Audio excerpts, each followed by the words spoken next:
Okay, Identity is a very special EP, and let me tell you why. It is a failure, but it's one of those sort of failures that doesn't really affect you too much. Basically, this is how it failed. I failed to promote it, and it wasn't a set vision like VHS was. And that's why I sort of named VHS Prism, because that's sort of what I wanted Prism to sound like. I was obsessed with this like Prism idea, but I scrapped it and it turned into Drowned, which was what I offered. And then it turned into Identity afterwards.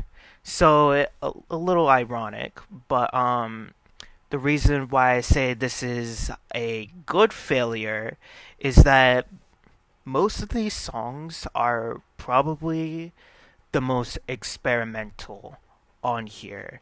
So let's just get a deep dive real quick. A lot of the songs on here sound like a dark electronic, almost to the point where, like, yeah, you can mistake it for hip hop. There's actually a couple tracks that are hip hop. We have Blackjack and Street Server. But then we got like huge DMB tracks like Shangri La, which honestly, Shangri La is probably one of the best dubstep tracks I made. And like we have Anamoya on there, even like NDA, which honestly has a little bit of a hip hop DMB sort of fusion. And then we have like All on Me and like all of that.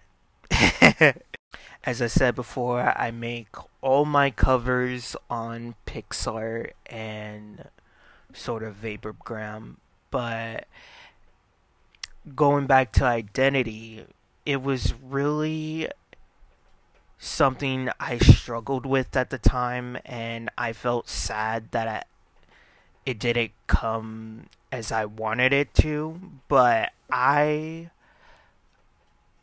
think this is like a happy mistake, as I've been saying, basically. I don't know. Here's the reason why that bass didn't sound louder. It's because it started to glitch out when I was in Logic Pro. So that's one of the reasons why Blackjack doesn't sound the way I wanted it to sound it. Street Surfer is named that because it's a common skater term. And with like Domino, actually, Blackjack and Domino were supposed to be one track together, but I feel like they work better separately, to be honest. Anamoya was sort of inspired by SZA and just like sort of the SOS kind of feel, but I wanted it to sound a little more like drum and bassy, which is why you hear more of like that sort of sound on there. My final fact is that Metal Gear was supposed to be on Identity, but it was taken off because I felt like it didn't fit the album. Newsflash, it really does. So that was a big mistake on my part. But, anyways, I hope you enjoyed that sort of talk about Identity. We'll talk about VHS and why that album is such a milestone for me. And peace.